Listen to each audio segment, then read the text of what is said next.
दुनिया भर में उपेक्षित उष्णकटिबंधीय रोगों, जिन्हें एनटीडी कहा जाता है, के गंभीर प्रभाव के बारे में जागरूकता बढ़ाने के लिए हर साल 30 जनवरी को विश्व उपेक्षित उष्णकटिबंधीय रोग दिवस मनाया जाता है।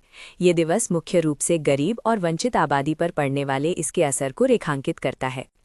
ये दिवस प्रतिवर्ष 30 जनवरी को विश्व स्वास्थ्य संगठन (WHO) द्वारा वैश्विक स्तर पर मनाया जाता है।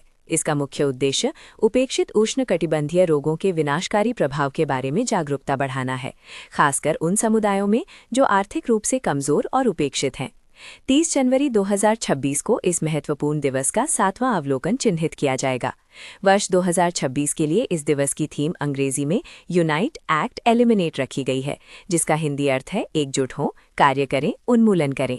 ये थीम वैश्विक स्तर पर रोगों के उन्मूलन के लिए सामूहिक कार्यवाही पर जोर देती है। WNTDD की पहली घोषणा 2019 में संयुक्त अरब अमीरात (UAE) के अबुधाबी में आयोजित reaching the last mile forum में अबुधाबी के क्राउन प्रिंस कोर्ट द्वारा की गई थी। इस दिवस का पहला औपचारिक अवलोकन 30 जनवरी 2020 को किया गया था।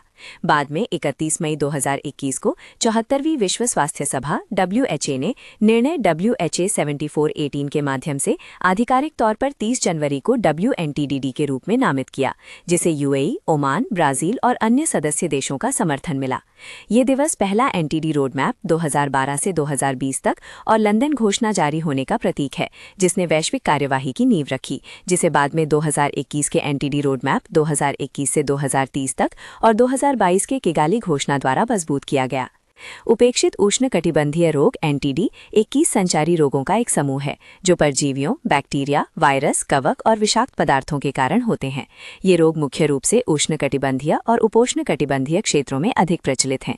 विश्व स्तर पर 1 अरब से अधिक लोग इन रोगों से प्रभावित हैं, खासकर निम्न और मध्यम आय वाले देशों में, जिसके परिणाम स्वरूप पुरानी विकलांगता, सामाजिक कलंक, आर्थिक नुकसान और लगातार गरीबी उत्पन्न होती है।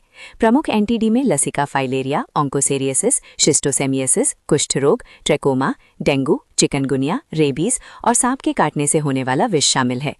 WHO का 2030 का लक्ष्य अपने एनटीडी रोड मैप के तहत कम से कम 100 देशों में कम से कम एक एनटीडी का उन्मूलन करना है। ये महत्वाकांक्षी लक्ष्य WHO के मौजूदा एनटीडी रोड मैप, जो कि 2021 से 2030 तक की अवधि के लिए है, उसका एक अनिवार्य हिस्सा है, जिसे जनवरी 2021 में लॉन्च किया गया था।